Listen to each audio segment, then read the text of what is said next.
बिस्मिल्लाहिर्रहमानिर्रहीम। हम बिस्तरी ज़िमा का तरीक़ा। दीन इस्लाम इंसानी ज़िंदगी के तमाम तकाज़े बहुस्न बखूबी पूरा करता है, बल्कि ज़िंदगी के तमाम उम्र के लिए पाकीज़ा उसूल और फितनी निज़ाम पे पेश करता है। अल्लाह ताला हक़ बात करने से नहीं शर्माता। उसने हमें अपने पैगंबर के ज़रिए ज़िंदगी की छोटी से छोटी और बड़ी से बड़ी बात बतला दी है। निकाह और बीवी से ज़िमा हमबिस्तरी शर्मगाह की हिफाजत के साथ आजमाइश नस्ल का सबब है। फिर अल्लाह इतनी बड़ी बात कैसे नहीं बतलाता, यह भी हमें बतला दिया। आज हम जिस दौर से गुज़र रहे हैं, इसमें बुराई, फैशन और बेहयाई आम सी बात हो गई है। अल्लाह ने हमें कुफ्र व जलालत से निजात देकर ईमान व हिदायत की तौफीक बख्शी है।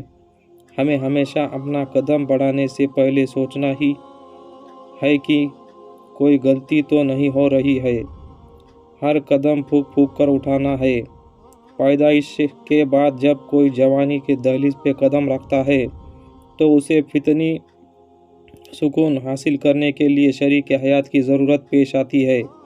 इस्लाम ने शरीक हयात बनाने के लिए निकाह का पाकीज़ा निज़ाम पेश किया है। निकाह से इनफरादी और समाजी दोनों सतह पे फसाद व बिगाड़ व उन्सुर ख़त्म हो जाता है और घर से लेकर समाज तक एक साले मुआशरे की तामीर होती है। निकाह करके दो अजनबी आपसी प्यार व मोहब्बत में इस कदर डूब जाते हैं जहाँ अजनबियत अनका और अपनायत कदीम रिश्ता नज़र आता है। मियाँ बीवी एक दूसरे का लिबास बन जाते हैं।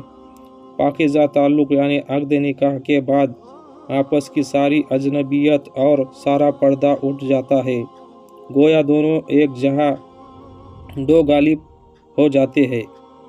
यह अल्लाह का बंदों पर बड़ा आसान है। मियाँ बीवी के जिन्सी मिलाप को अरबी में ज़िमा और उर्दू में हमबिस्तरी से तबीर करते हैं।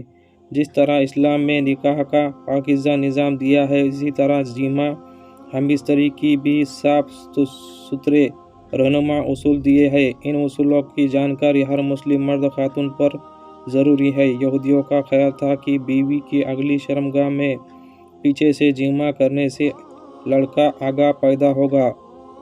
अल्लाह ने इस ख्याल की तरदीद करते हुए फरमाया, तुम्हारी बीवियाँ तुम्हारी खेतियाँ है, लिहाजा तुम अपनी खेतियों में जिधर से चाहो आओ। अल-बकरा 223।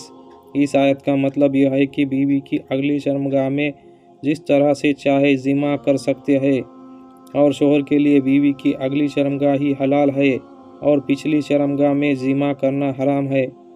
चुनांचे इस बात को अल्लाह ने इस आयत से पहले बयान किया है। आज के पुरफितन दौर में मियाँ बीवी को इस्लाम की यह बात जाननी चाहिए और इसे ही अमली ज़िंदगी में नाफिज करना चाहिए। जो लोग फहश वीडियो देखकर गलत तरीके से मनी खारिज करते हैं, इसकी ज़िंदगी से हया निकल जाती है। लम्हा बे लम्हा हयाई की राह चलने लगता है। याद रखें, बीवी से इस्लामी तरीके से ज़िमा करना भी बाइस सवाब है और बीवी से ज़िमा करते हुए तुम्हारे उज़ू में सदका है। साहबा किराम ने पूछा, ए अल्लाह के रसूल, हम में से कोई अपनी ख्वाहिश पूरी करता है तो क्या इसे भी अजर मिलता है? आप सल्लल्लाहु अलैहि वसल्लम ने फरमाया, बताओ, अगर वह यह ख्वाहिश हराम जगह पूरी करता तो क्या उसे इसका गुनाह मिलता? इसी तरह जब वह इसे हलाल जगह पर पूरी करता है तो उसे इसका अजर मिलता है। सही मुस्लिम 1006।